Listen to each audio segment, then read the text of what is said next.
Hello, everybody. This is Dr. Diane. Thank you so much for joining. Sorry, my camera is not working for some reason.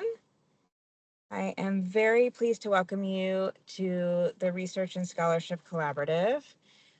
Thank you so much, Dr. Ross, for joining us and for leading this, seminar.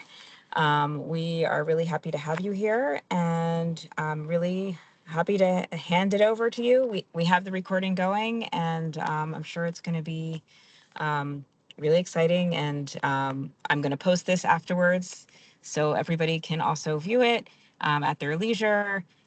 You feel free to take questions as you go, or at the end, however you would like to handle this.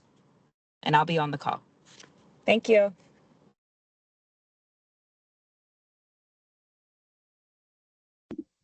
Hi, everyone. My name is Dr. Tara Ross, and I'm really glad to be here today. I had the pleasure of speaking with you all, I don't know, about a month ago, maybe, and I really enjoyed that. So I'm happy to be back again. Let me share my screen.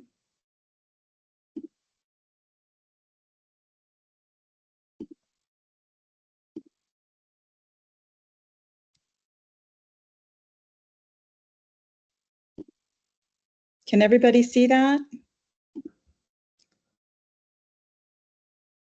Yes. Okay, Yes. great. Wonderful. Okay. So thank you so much for being here today. I'm excited to share this conversation because peer isn't just a research method. It's a different way of thinking about how we gather knowledge and who gets to shape it. We'll explore what peer is, why it matters, and how it can make research more ethical, inclusive, and impactful, especially in marginalized communities. I'll be sharing through the course of explaining the peer approach, a case study I had the honor of working on as a researcher involving refugee and host community English teachers in Jordan. It's a powerful example of peer in action. So with that, let's get started. And I think I'm going to hold questions for the end. And then I'm glad to take questions and we can discuss it. So imagine this. You're a researcher tasked with conducting one-on-one interviews with teachers who live and work in a refugee camp along the Syrian border in Jordan. And you arrive with your digital recorder, your interview guide, your notebook, your data collection plan, and you are supposed to develop an understanding of how teachers in a refugee camp are adapting to remote learning during COVID-19. Okay, first of all, that would have been an impossible scenario because refugee camps in Jordan were very locked down during COVID-19. So researchers couldn't have even gotten in there, but we'll just pretend. Anyway, but these teachers that you're talking to, they're overworked, they're navigating digital barriers, they're often living in unstable housing like you see here. Many are refugees themselves. Most are wary of outsiders. They don't know you, they don't trust you yet. They're polite probably, but guarded, careful, maybe even silent. Which doesn't make for great data collection. And it certainly doesn't make for great results. Okay, so what are you going to do? Because these are the very people whose stories matter most. If you're looking at particular aspects of English language teaching, and yet they're hardest to reach. So what do you do? Now imagine this instead. What if one of their own, a fellow teacher, someone they network with, they WhatsApp with, because everybody has WhatsApp, somebody they plan lessons with, asked the same questions you were planning to ask? Now, not as a researcher, but as one of their peers. So let's explore that. I want to start with looking at the problem with traditional research. And I confronted a bit of this when I started my own writing my own dissertation about, oh gosh, 13 years ago now, because I was studying refugees, resettled refugees. Let's look at the traditional research, where it often falls short, especially with marginalized or underserved communities. First, they're frequently researched without participation. Now, what does that mean? Researchers will arrive with their own questions and frameworks, often without input from the community, and with no guarantee that the results will be shared back with them. Okay, so it's extraction. Second, there's a lack of trust. Many communities have been misrepresented or harmed by research in the past. They've been researched to death, okay?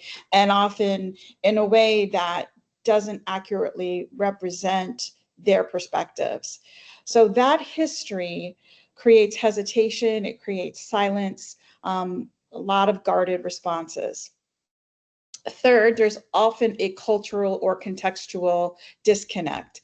Researchers may not speak the same language, so then you're dealing with a translator, understand the local norms, or catch on like unspoken cues. That can lead to distorted or incomplete data as well. So the result of that is that findings that miss the mark, that won't resonate, they don't reflect real needs, and they rarely lead to any kind of change. So the real question is, how can we do it better? That's where peer comes in. How do we shift from research on communities to research with communities? Peer stands for participatory, ethnographic, evaluation, and research. And it transforms the entire research process by placing the power, and quite literally the microphone, into the hands of the communities that may be underserved or difficult to reach. So rather than dropping in with surveys or structured interviews, peer invites community members themselves to become the researchers. They are, of course, trained in qualitative ethnographic methods. They design the questions. They choose who to talk to.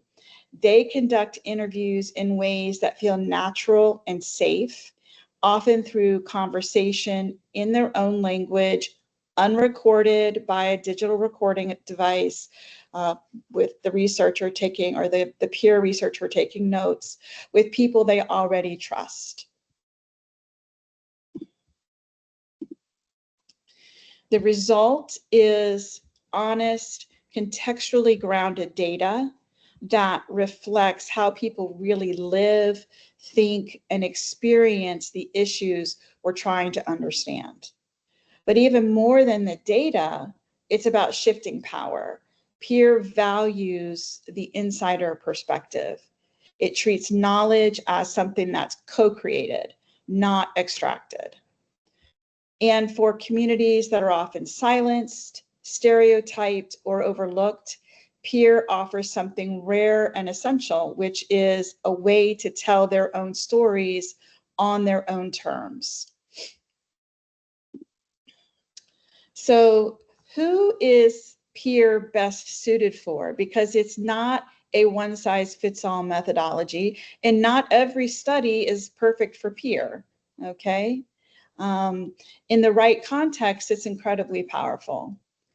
It's especially suited for underserved or marginalized populations, as I've mentioned, those who are often excluded from decision-making, but whose insights are critical. It also works well in communities that are hard to reach through traditional research, whether due to language barriers, legal status, or simply a deep history of being overstudied and underheard.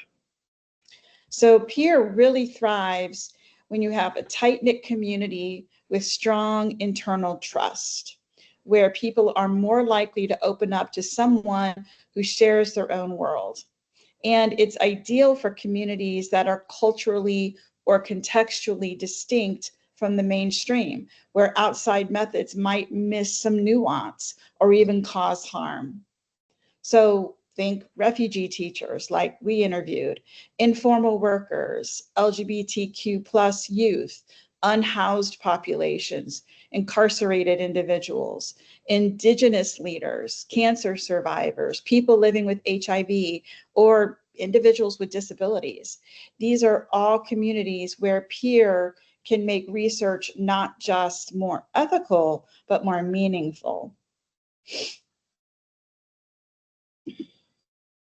So let's take a closer look at what makes peer unique.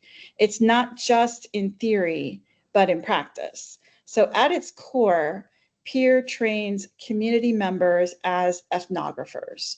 They lead the research, they design the questions, they conduct the interviews, and they analyze the data. They're both the researchers and the storytellers. A key technique in this, a key technique in peer is using a third person interview question. Conversational interviews where questions are like, what do other teachers like yourself think about this? And that may sound a little bit abstract, but this creates a sense of safety for populations that are afraid of maybe, you may be in really marginalized population that's afraid of speaking out, and they don't want themselves in any way identified. So they might maybe more likely to answer questions about what do people like yourself say about this? And in that way you get, oftentimes they're talking about themselves, but it creates this sense of safety, especially in cultures where direct questions to them might feel intrusive. And it's not just about gathering stories, it's about evaluation. It helps communities assess what's working, what's not working, and why. Most importantly, trust is already there, and that's central. Peer researchers are part of the community already. That built-in trust is what gives the method its depth and its power.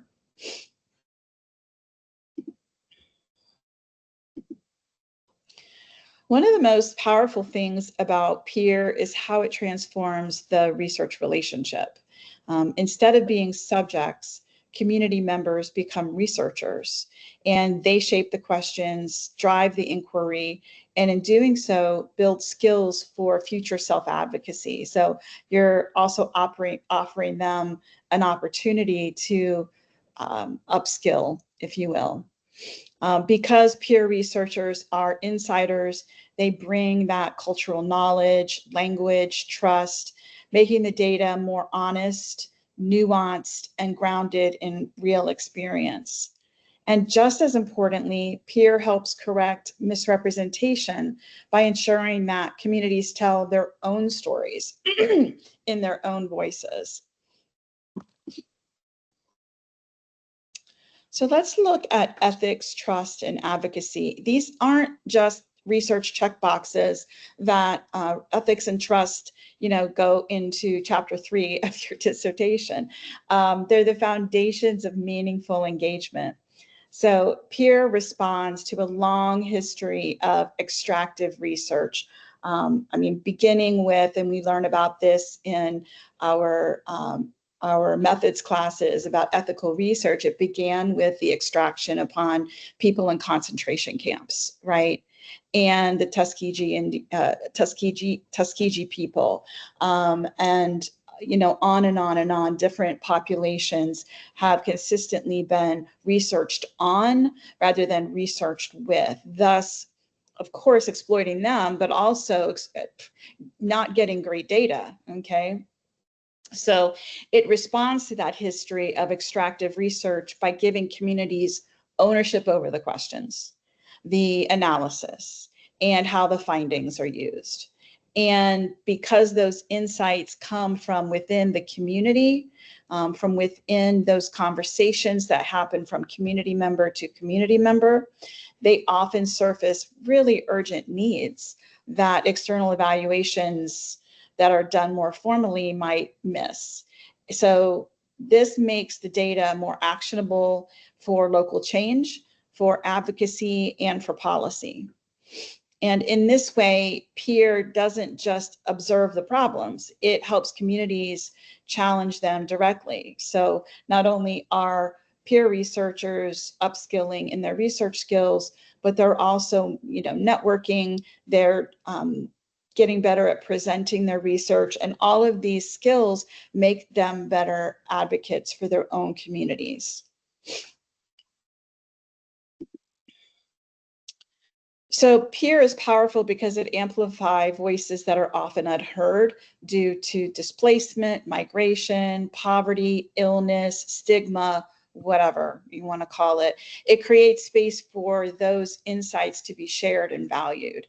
It also challenges dominant narratives by shifting the story from being about communities to being told by them.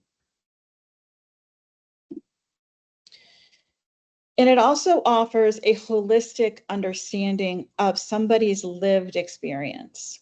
Okay, it captures the complexity of real life, like teaching while displaced in a refugee camp, coping with trauma, or navigating digital gaps, digital divide. These are layered realities that surveys often miss. Peer also avoids reducing people to data points. It values nuance, emotion, and context like job insecurity, caregiving, or social expectations. So in short, we can think about it as a way to help us see what's really going on so we can respond in ways that actually matter.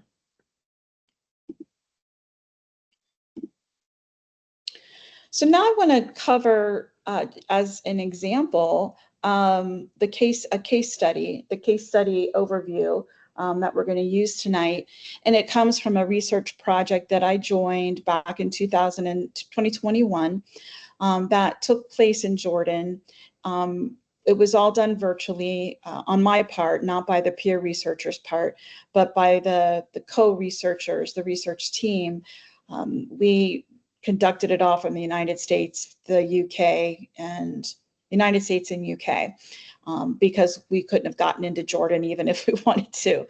But it was published in the Interagency Network for Education and Emergencies report in 2022, in a report that they were examining how COVID impacted people in crisis contexts and how that impacted teaching and learning during that time. So we've since had other studies published on this data that are in peer-reviewed resources and such, but I chose this write-up, which I've given you the link for at the end of the slide deck. Because it's the best that it best illustrates the peer methodology in action. It goes into detail really about how we carried out the peer method.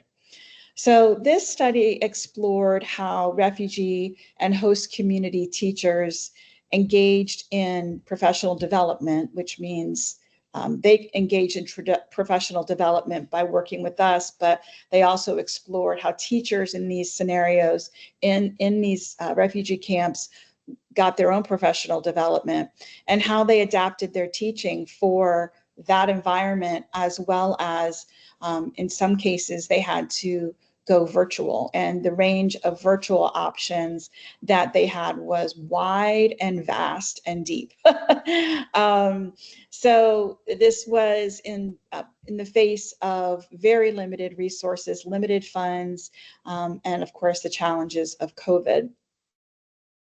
We trained 5 teachers, both from refugee and host communities, to be peer researchers, and they became core of the project.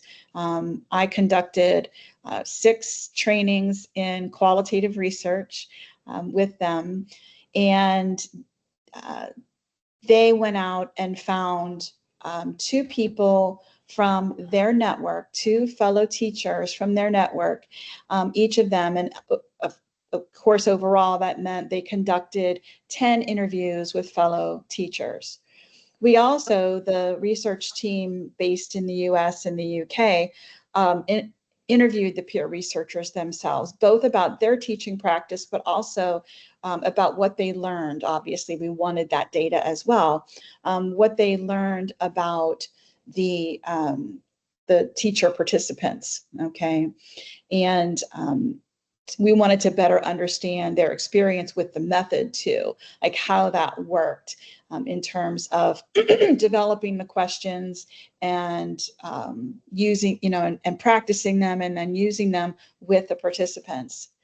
So the themes that emerged were powerful. How teacher identity shifts under pressure, and they were under a lot of pressure. How educators take on very expanded roles. How day-to-day teaching is shaped by context. Things like digital access, job insecurity, trauma, all of those things. This case study offers a grounded, practical example of how peer works and why it's such a powerful tool for centering teachers' voices in crisis settings. So I'm going to go over this step by step. I broke it down into 5 steps. It comes from the Cheritonos, I can't pronounce her last name, and I've known her for years, study that's listed in the reference page. Our first step was recruiting the peer researchers, and this was critical. We didn't start by picking out participants we wanted to use or using a purposive sample and sending out request letters or whatever. That would have been pretty much impossible anyway. We started with the peer researchers who had done some training with one of the organizational researchers that was part of the team. And so through that connection, that organization is called Mosaic .ngo, and they are a nonprofit that works with English language teachers in crisis contexts like refugee camps. So we selected 5 English language teachers from the refugee and the host community. Now, a host community is just that community in a country like Jordan where refugees have fled to. So Syrian refugees fleeing across the border into Jordan, they might have some Jordanian English language teachers from that host community there. But they were already trusted members of their professional networks. So we recruited the peer researchers first. Next, the peer researchers themselves helped develop the interview questions. And we didn't do this, we didn't just leave them to it. We didn't just say, what questions do you want to ask? We, of course, did, like 6 weeks of training. It was a lot. We went through a big process and taught the peer method and asked them what themes they wanted to study and ask their peers, okay? So rather than being handed a pre-written survey or guide, they co-created the interview protocol during our training. This ensured that the questions reflected their realities, what they felt was important to explore, not just what external researchers who had done a nice lit review assumed mattered. Their questions focused on professional development opportunities for English language teachers in these settings, language teaching strategies, that was a big one, and challenges related to COVID-19's transition to online learning. Some of the teachers just used WhatsApp. This stage is really about shaping the inquiry from the inside, giving them the power to do that.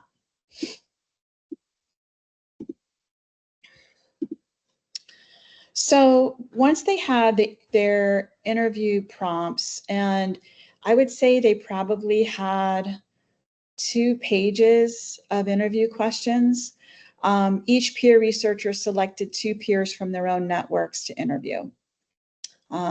These were fellow teachers they knew and trusted, often from the same teaching programs or local communities.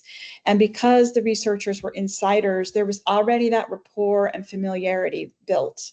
They didn't have to establish rapport at the beginning. They had to explain what they were doing, of course. They had to offer informed consent. They had to do all of those things. But they didn't have to do that rapport building. That is sometimes a little bit challenging for researchers. And these are things that can take outsiders weeks or months to build, if at all. So this peer-to-peer setup created this space where people could share more openly, comfortably, and honestly.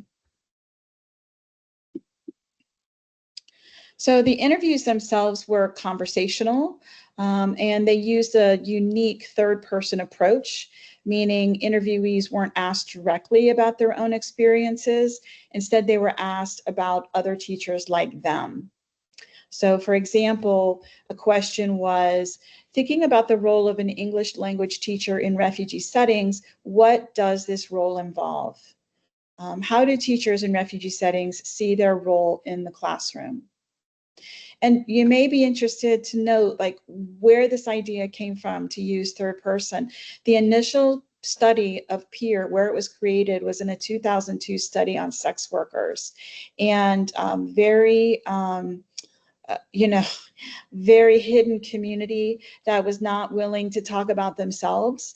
And so in this way, they were able to, the researchers using that peer approach were able to help them distance it a little bit and be more willing to talk. But in something like a refugee community, refugees can very often be quite wary of giving away information about themselves. I confronted that in my own research. So I even had a resettled refugee from Iraq decide that he couldn't continue in the second interview with me because he just didn't feel like it was a good idea. You know, and I went through all the correct protocols, and I had done a lot of research on doing no harm, but there is just that sense of it's not safe for me to do this. So it's just something to think about. This method really helps alleviate much of that. The interviews weren't recorded. That was by design. The peer researcher would write down the key words and phrases in a log, you know, noting what they said. And that was actually quite effective. After each round, the peer researchers joined, and there were two rounds, I believe. The peer researchers joined for one-on-one debriefs with a co-researcher from the project team. And these debriefs provided space for them to process, to reflect, to validate the emerging themes that they were seeing, while also easing the burden of formal documentation, because the co-researchers joining virtually, we were the ones doing that. And then the final step was collaborative analysis with us. The research team conducted longer interviews with each peer researcher after the fieldwork, asking them to reflect on what they heard and experienced during the process. The peer researchers came back together again for a group session where they identified key themes and patterns emerging from the interviews. And this wasn't just a way to check on the data. It was a moment of professional growth, gave them a time for reflection, to reflect on their community and what was going on in it. And in many ways, it was advocacy where they could share and help us understand their lived experiences. The key takeaway, I would say, is from start to finish, the process was community-led. The peer researchers weren't just involved, they drove it. They drove the research. They shaped the questions. They chose the participants. They interpreted the findings with our sort of guidance in terms of like how to do coding and that kind of thing, and brought cultural insight into every step. And that's what makes peer powerful and deeply ethical. It reverses the flow of research authority, and it gives communities the tools to speak for themselves. So Some of the key findings in this case study, several powerful themes emerge that speak to the lived experiences and realities of teachers in refugee settings. You might just be interested to know what they were, since I've been talking around it this evening. First, community identity really stood out. These teachers saw themselves not just as educators, but as anchors. They offered stability and emotional support in deeply unstable environments and during COVID. Second, context shaped everything, whether it was navigating digital divides, adapting during COVID, or working under short-term contracts with NGOs. These educators were teaching in what they called extreme environments. Third, we saw clear gaps in professional development. Refugee teachers faced real barriers to accessing the training, to accessing any training, because of cost, because of status, because of eligibility. That inequity, especially compared to what host community teachers may have been able to access, was deeply felt.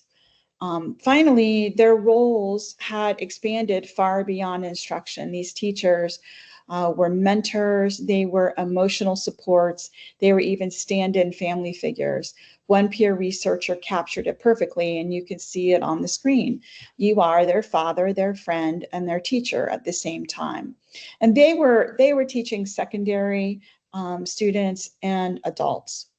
But that single line speaks to the depth of care, resilience, and relational labor that these teachers bring to their classrooms every day. And their classroom is a loose term. One of the most meaningful aspects of the study was seeing how this peer methodology impacted the peer researchers themselves. They developed some relational knowledge of their colleagues' lives. Through interviews and informal conversations, they uncovered struggles, strengths, and one of my favorite ones was strategies. They were, during some of these interviews, they would often talk about different teaching strategies they were using, which was really exciting.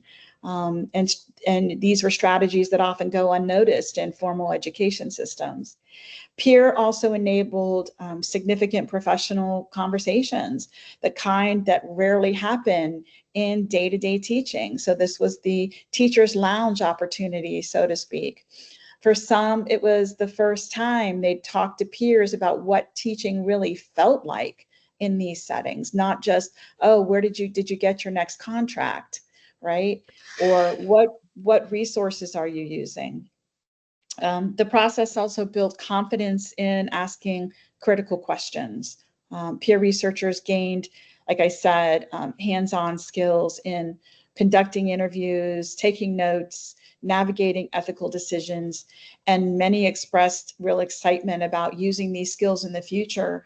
One of them connected with me on Instagram afterwards and says, I want to do this again. Where can I do more research like this? I love this. So, you know, it really was a fantastic opportunity for them, and it improved, you know, opportunity to improve their teaching and even lead to further research. So ultimately, peer didn't just extract data, it planted seeds, right? It planted seeds for further professional growth of all the teachers involved.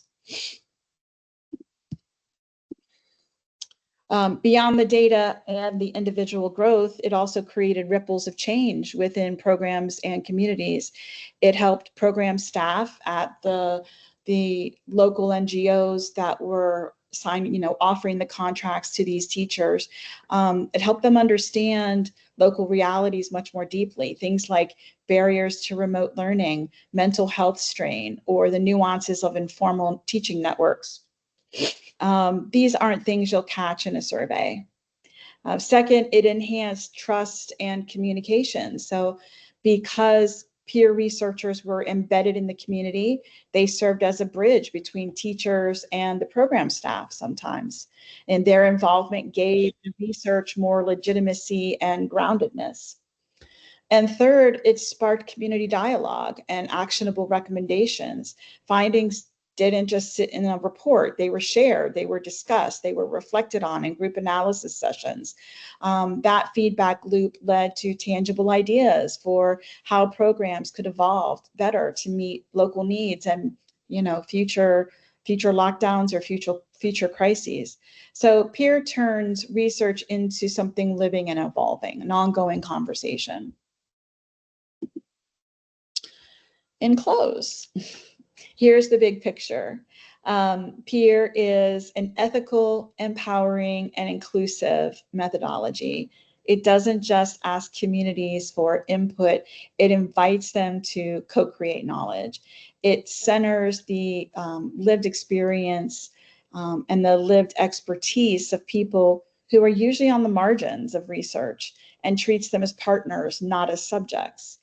And it's especially powerful in education, health, and humanitarian settings where cultural knowledge or trust or relational networks are essential. And perhaps most importantly, peer reframes the role of research itself. By using peer, we don't just study the community, we walk with them toward change. So that's the power of participatory ethnographic work. It listens, it learns, and it lifts people up. So that's what I have. And those are my references. So you can look at those when you get a copy of this. All right. Can I answer any questions? I see a hand up. Let me get back to the main screen. Hold on a second. Okay. Okay. Yes. Is it Twee? I'm not sure how to pronounce your first name. I'm so sorry. Okay, maybe not. I know the hand's been up for a while, so I'm not sure. I didn't see it. I was looking at my screen. I apologize. Of course, no, but you were holding questions to the end. Let me check the chat. This was an amazing presentation. Oh, thank you. Sorry, I raised my hands because you asked question that can we hear? Can we at the beginning? I have no question. Oh, okay. Thank you. Oh, Thank you. got you. Thank you for Okay. checking. Thank you for checking. No problem. No problem. Yeah, so I'm open. Anybody have a question that they want to ask about the study itself or the process or how it might be applied in research that you're interested in?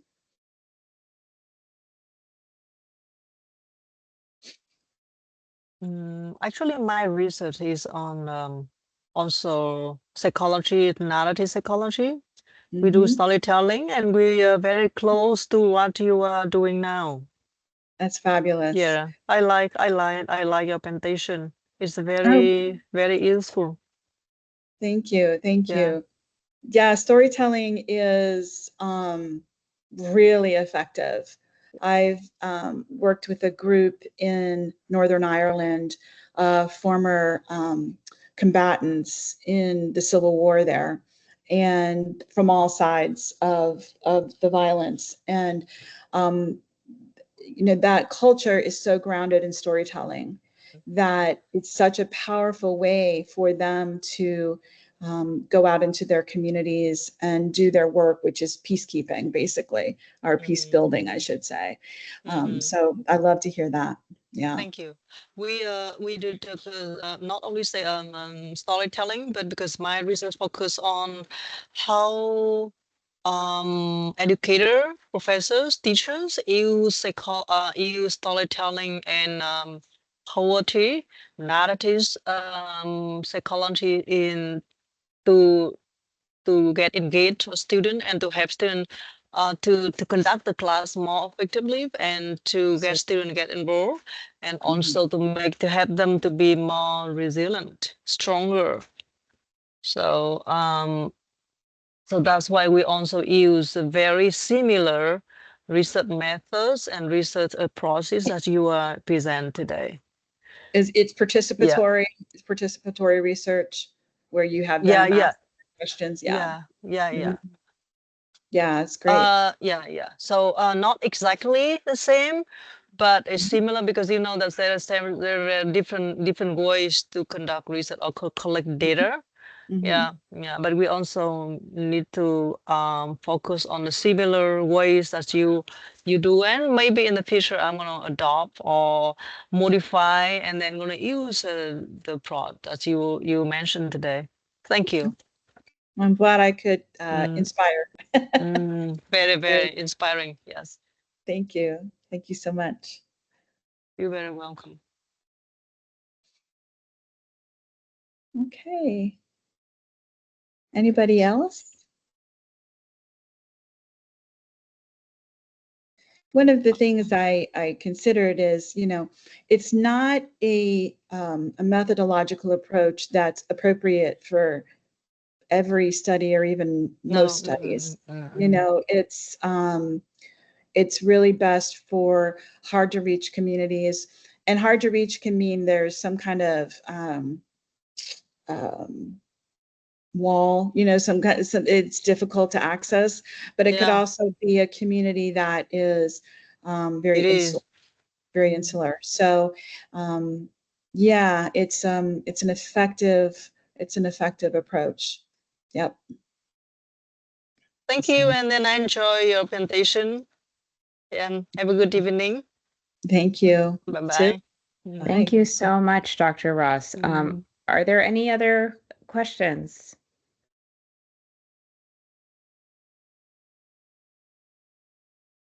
If there are no other questions, I want to thank everybody for coming, and I put a link in the chat.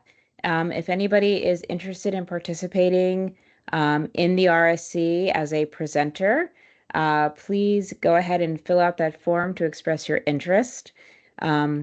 We really value you, Dr. Ross. We value everyone who has been contributing as presenters, sharing their research, sharing their knowledge. This doesn't have to be just about your own research experience. It can also be your research knowledge, whatever level you would like to present, whether it's beginner or advanced. And there's also a very vast opportunity to connect in the RSC, where you guys can have discussions like you are having right now and like you just did about your research, where you could have a chance to collaborate potentially, or find students to work with, find faculty to work with across campuses, across locations, across countries. So I do hope that this is just the beginning of many more chances to to discuss and learn from each other, and hopefully build in our community here at Keiser. Thank you again Just so much. quickly, I just put Mhm. the link to the presentation in the chat. If Oh, anybody wonderful. wants to grab it before they go, yeah, you can easily access it just by clicking on it. So, Thank you. all right. Thanks so much, everybody. It was a Thank pleasure to you. be All here. Mhm. right. Be well.